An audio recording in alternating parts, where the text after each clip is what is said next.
जोहार, मैं हूं बलासु पन्ना और आप देख रहे हैं कुड़ुक प्लेटफॉर्म।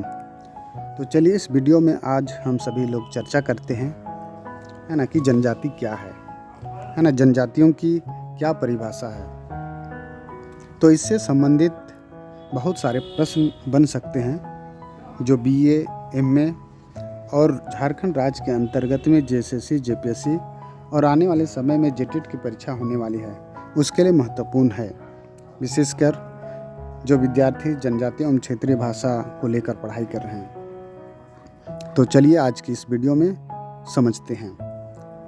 आदिवासियों के बारे में भिन्न भिन्न प्रकार के सोच विचार और धारणाएं हैं। जो गैर आदिवासी हैं, जो अन्य विद्वान हैं, उन लोगों की क्या सोच है, क्या धारणा है आदिवासियों के बारे में, वो अलग अलग हो सकता है।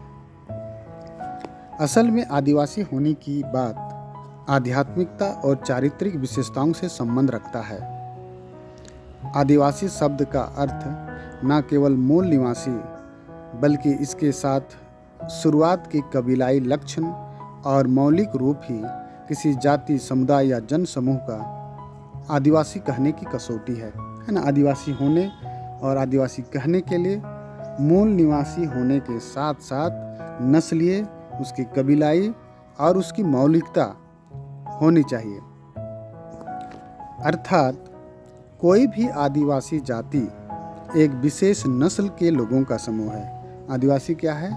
आदिवासी जाति एक विशेष नस्ल के लोगों का समूह है जिसकी निश्चित भूभाग, अपनी भाषा, संस्कृति, प्रथा, परंपरा, धर्म, दर्शन, पद्धति, सामाजिक, राजनीतिक, आर्थिक प्रणालियाँ, व्यवस्था, पर्व, त्योहार, रीति रिवाज, लोक कला, नृत्य, गान एवं राग आदि है।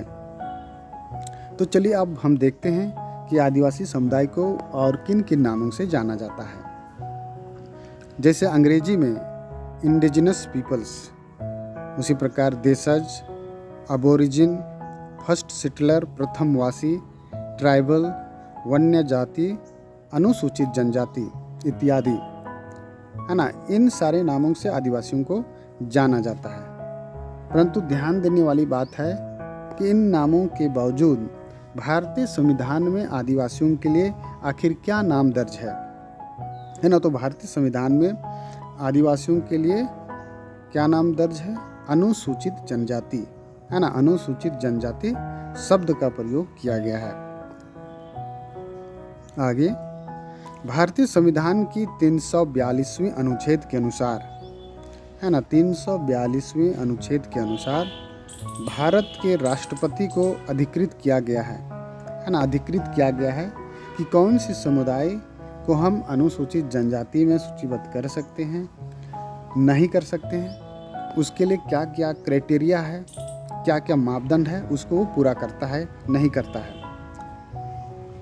भारतीय राष्ट्रीयता की आत्मा जिन विभिन्न सामाजिक तत्वों पर आधारित है, उनमें से सर्वदेशीय प्रमुख तत्वों के अतिरिक्त झारखंड राज्य का एक विशिष्ट तत्व है। वो विशिष्ट तत्व क्या है? जनजातीय सभ्यता एवं संस्कृति। कहने का तात्पर्य क्या है कि ये जो झारखंड हरियाली का पर्याय है, यहाँ पर प्राकृतिक रूप से बहुत सारे वन्य जीव जंतु, प्रकृति, पेड़ पौधे, नदी नाला, झरना, है ना, खान खनिज, यानी कि प्राकृतिक रूप से संपन्न है। तो जिस प्रकार से प्राकृतिक रूप से संपन्न है, धनी है, उसी प्रकार यह राज्य भाषा एवं संस्कृति के मामले में भी धनी है। अब हम देखते हैं कि जनजाति के बारे में किन किन विद्वानों ने क्या क्या परिभाषा दी है। कुछ प्रसिद्ध जाति वैज्ञानिक के अनुसार जनजाति की परिभाषा इस प्रकार है। अब देखते हैं, है ना, मजुमदार के अनुसार वो क्या कहते हैं। एक जनजाति परिवारों का सामाजिक समूह है जिसका एक सामान्य नाम होता है, जो एक सांस्कृतिक पहचान को साझा करता है, जिसके सदस्य एक निश्चित भूभाग में निवास करते हैं मातृभाषा बोलते और विवाह रीति रिवाज, जन्म मृत्यु, व्यवसाय के विषय में निश्चित निषेधात्मक नियमों का पालन करते हैं। तो मजुमदार क्या कहते हैं कि एक जनजाति परिवार जो है वो एक सामाजिक समूह है जिसका एक सामान्य नाम होता है। सामान्य नाम कहने का तात्पर्य ये है कि उस जनजाति का क्या क्या नाम हो सकता है, जैसे उरांव जनजाति, संथाल जनजाति, खड़िया जनजाति, हो जनजाति इत्यादि। और ये जो नाम होता है उसी से उसका सांस्कृतिक पहचान को देखा समझा जाता है। और ये जनजातियाँ एक निश्चित भूभाग में रहती है ना, निश्चित भूभाग में, और साथ साथ में उसकी अपनी मातृभाषा होती है। अब देखते हैं गिलिन और गिलिन के अनुसार स्थानीय आदिम समूहों के किसी भी समूह को जो एक सामान्य क्षेत्र में निवास करता हो, एक सामान्य भाषा बोलता हो और एक सामान्य संस्कृति का अनुसरण करता हो, जनजाति कहते हैं। आगे होवेल के अनुसार जनजाति एक सामाजिक समूह है ना, एक सामाजिक समूह है जिसका एक विशेष भाषा और विशिष्ट संस्कृति होता है जो उन्हें दूसरे जाति या जनजातीय समूह से पृथक करती है।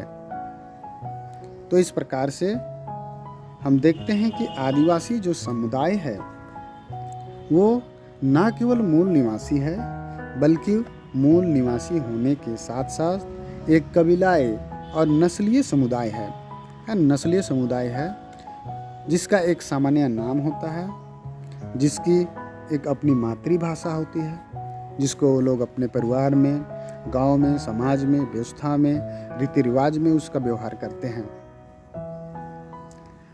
तो इस प्रकार आदिवासी शब्द का शाब्दिक अर्थ है ना, आदिवासी शब्द का शाब्दिक अर्थ, आदिवासी जो शब्द है उसका शाब्दिक अर्थ क्या है, तो उसका शाब्दिक अर्थ होगा आदिकाल से रहने वाले लोग, है ना। आदिवासी शब्द का अर्थ आदिकाल से रहने वाले कबीलाई नस्लीय समूह के लोग, है ना। केवल आदिवासी जो होंगे वो आदिकाल से ही नहीं बल्कि आदिकाल के साथ साथ जिनका एक नस्लीय समूह होगा जो कबीलाई जीवन व्यतीत करने का प्रवृत्ति रखता हो। इसके आधार पर कुछ महत्वपूर्ण बिंदु उभर कर आते हैं। तो देखते हैं पहला क्या है, जो एक निश्चित भौगोलिक क्षेत्र या भूभाग में निवास करता हो। आदिवासी क्या हो, एक निश्चित भौगोलिक क्षेत्र या भूभाग में निवास करता हो। दूसरा, उस समुदाय की अपनी एक निश्चित अलग भाषा हो, है ना, अलग भाषा यानी कि मातृभाषा, माँ की भाषा, पुरखों द्वारा इजाद की हुई भाषा जिसका प्रयोग वे अपने घर में, परिवार के सदस्यों के साथ, गांव समाज के साथ, व्यवस्था में और अपने सामाजिक रीति रिवाज में उसका प्रचलन होता है। तीसरा है समुदाय की अपनी विशिष्ट संस्कृति, है ना।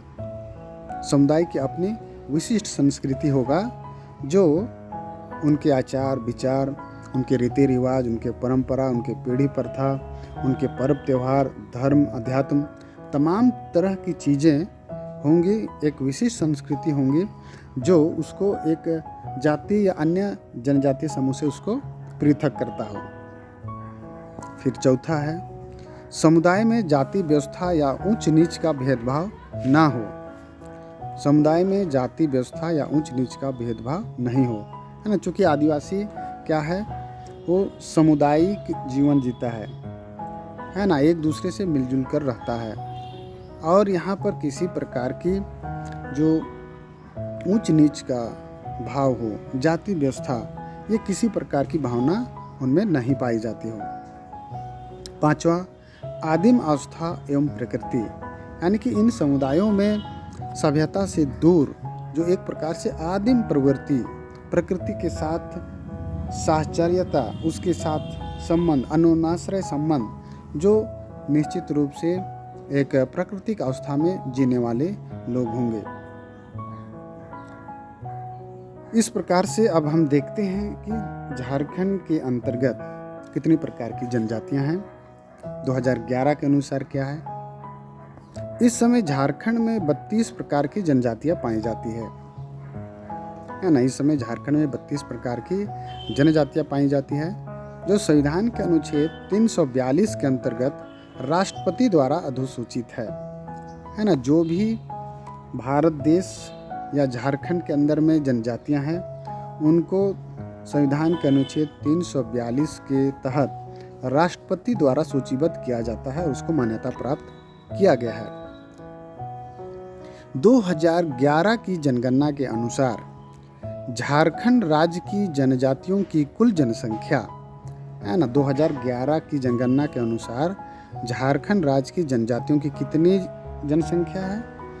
तो कुल जनसंख्या है 86,45,042 है ना, 86,45,042 है, जो यहाँ की यानी कि झारखंड की कुल जनसंख्या का 26.2% है, 26.2% है। और इसमें आदिम जनजातियों की संख्या कितनी है ना, जो कुल जनजातियों की संख्या में आदिम जनजातियों की कितनी संख्या है? तो आदिम जनजातियों की संख्या 1,92,425 है ना। फिर से 1,92,425 है, जो राज्य की कुल आबादी का 0.72 है ना, यानी कि 0.72% है। अब देखते हैं आगे। प्रजातीय तत्व के आधार पर झारखंड की सभी जनजातियों को किस श्रेणी में रखा गया है ना। जो भी यहाँ की जनजाति हैं, विशेषकर झारखंड की जनजातियाँ, उनको प्रजातीय तत्व के आधार पर किस श्रेणी या किस वर्ग में रखा गया है? तो उसको रखा गया है प्रोटो ऑस्ट्रोलाइड है ना। क्या में रखा हुआ है? प्रोटो ऑस्ट्रोलाइड है ना। तो सवाल आ सकते हैं कि प्रजातीय तत्व के आधार पर झारखंड की जनजातियों को किस वर्ग में रखा गया है? तो उत्तर होगा प्रोटो ऑस्ट्रोलाइड। अब एक भाषाविद के अनुसार देखते हैं, ग्रियर्सन ने झारखंड क्षेत्र की जनजातीय भाषाओं को किन समूहों में बांटा है ना। तो यहाँ पर झारखंड क्षेत्र की जनजातीय जो भी भाषाएं हैं, वो मुख्यतः दो भागों में उसको हम बांट कर दे सकते हैं। पहला ऑस्ट्रिक और दूसरा द्रविड़ियन समूह है ना। ऑस्ट्रिक हो सकता है या द्रविड़ियन समूह में इसको हम बांट कर रख सकते हैं।